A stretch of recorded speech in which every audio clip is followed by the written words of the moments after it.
BJP రాష్ట్ర నాయకులు కంది శ్రీనివాసరెడ్డి క్యాంపు కార్యాలయం ప్రజాసేవా భవన్ కు వివిధ గ్రామాల నుండి ప్రజలు, అభిమానులు, శ్రేయోభిలాషులు పెద్ద ఎత్తున తరలి రావడంతో సందడి వాతావరణం నెలకొంది. వారందరినీ సాదరంగా ఆహ్వానించి వారితో ఆత్మీయంగా భేటీ అయ్యారు. ఎమ్మెల్యే జోగు రామన్న తనపై ఎన్ని కేసులు పెట్టినా, లీగల్ నోటీసులు పంపించినా ఎదుర్కొనేందుకు ఎప్పుడూ సిద్ధంగానే ఉంటారని కంది శ్రీనివాసరెడ్డి అన్నారు. కానీ రాజకీయాలతో సంబంధం లేదని తన తల్లిదండ్రులపై, ఆత్మీయులపై అక్రమ కేసులు బనాయించడం పిరికి పంద చర్య అంటూ అభివర్ణించారు.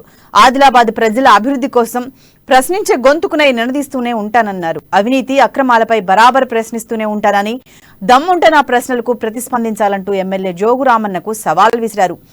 ఎద్దు యవసం, చేను చెట్టు తప్ప మరేమీ తెలియని నా తల్లిదండ్రులను పోలీస్ స్టేషన్లో మెట్లెక్కించడం సిగ్గుచేటన్నారు.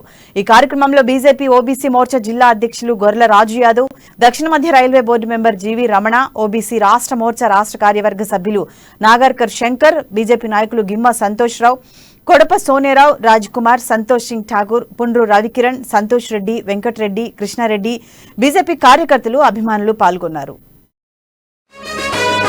ప్రజాసేవకంకితమై అడుగేసి సీనన్న మన ముందుకు వచ్చాడు, మనతోనే ఉంటాడు. ప్రజలతోటి మమేకమై కంది సీను అన్న, మీ అందరి భద్రతే నా బాధ్యత అన్నాడు. ముందుండి నడిపించే మీరే మా మార్గదర్శి, మీ వెంటే కదిలింది ఊరువాడ అంత కలిసి అందరినీ తలదండి తెలివే ఉంది.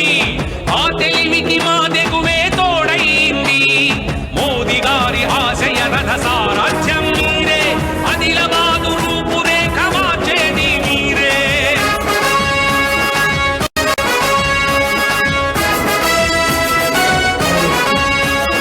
కదిలినాడు సీనన్న గుండెల్లినాడు సీనన్న కార్యదీక్ష భూని, సడలని సంకల్పం గుండెల్లో నింపుకొని. కదిలినాడు సీనన్న కార్యదీక్ష భూని, సడలని సంకల్పం. ఎంత పిరికివాడంటే ఆరోపణలు చేసినటువంటి కంది శ్రీనివాసరెడ్డికి సమాధానాలు చెప్పకుండా, నేను అడిగినటువంటి ప్రశ్నలకు, అవినీతికి, అక్రమ ఆరోపణలకు సమాధానాలు చెప్పకుండా అమ్మా న్యూస్ ని, అమ్మా భారతి రెండు ఛానళ్ల మీద కక్ష కట్టి జోగు రామన్న వేసిన కుట్ర. జోగు రామన్న గారు ఒక్కటి గుర్తుపెట్టుకోండి, అరచేతిని అడ్డం పెట్టి సూర్యుడిని ఆపలేరు. అమ్మా న్యూస్ యాజమాన్యం ఏం చెప్పిందంటే, జోగు రామన్న ఇట్లాంటి 1,00,000 నోటీసులు పంపించిన అమ్మా న్యూస్ మాత్రం ఆదిలాబాద్ ప్రజల వెంట నిలబడుతుంది. 1,00,000 కేసులు పంపించిన, ఎటువంటి దౌర్జన్యాలు, దమనకాండ చేసిన అమ్మా న్యూస్ కానీ, అమ్మా న్యూస్ యాజమాన్యం కానీ, అమ్మా భారత్ రెండు ఛానళ్లు బరాబర్ ప్రజల పక్షం నిలబడతాయి, పోరాడతాయి, నిలిచి గెలిచి ఆదిలాబాద్ ప్రజల డెవలప్మెంట్ కోసం అడుగుతూనే ఉంటాయి. జోగురామన్, నీకు ఇంకోటి చెప్తున్నా, నీకు చాతనైతే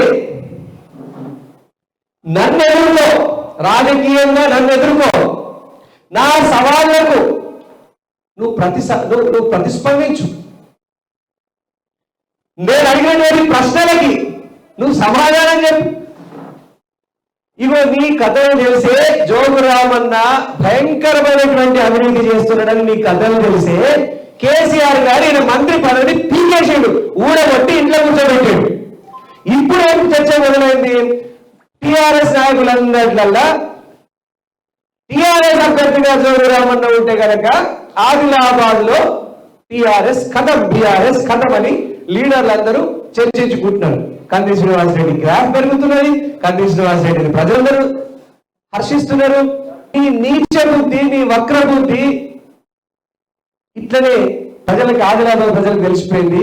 15 సంవత్సరాల నుంచి నువ్వేమీ చేయట్లేదని ఆదిలాబాద్ ప్రజలు తెలుసుకున్నారు. కాబట్టి ఇప్పుడు జోగు రామన్న ఎప్పుడు ఎలక్షన్లు వచ్చినా బండ కేజీ కొట్టేందుకు సిద్ధమవుతున్నారు. కాబట్టి వీటన్నింటినీ తట్టుకోలేక ప్రజల దృష్టిని మరలించేందుకు ఇప్పుడు అమ్మా న్యూస్ మీద కక్ష కట్టిండు. మన ఆదిలాబాద్ నియోజకవర్గ ప్రజల ఆశాజ్యోతిగా, ఒక యువ ఎన్ఆర్ఐగా నిస్వార్థంగా ఆదిలాబాద్ ప్రజలకు సేవ చేయడానికి వచ్చినటువంటి సందర్భంగా మరి నిత్యం జోగు రామన్న గారు కానీ జోగు రామన్న కుటుంబ సభ్యులు కానీ చేస్తున్నటువంటి కార్యక్రమాన్ని, అవినీతి కార్యక్రమాన్ని నిత్యం ప్రశ్నిస్తూ ఉన్నటువంటి సందర్భంలో ఆయన అక్కసు వెళ్ళగక్కుతూ అమ్మ న్యూస్ మీద మరి కంప్లైంట్ చేసి మరి సోదరుడు శ్రీనివాసరెడ్డి గారి తండ్రి మీద పేరు మీద నోటీసులు పంపడం ఎంతవరకు సమంజసమని ఈ సందర్భంగా అడుగుతా ఉన్నా.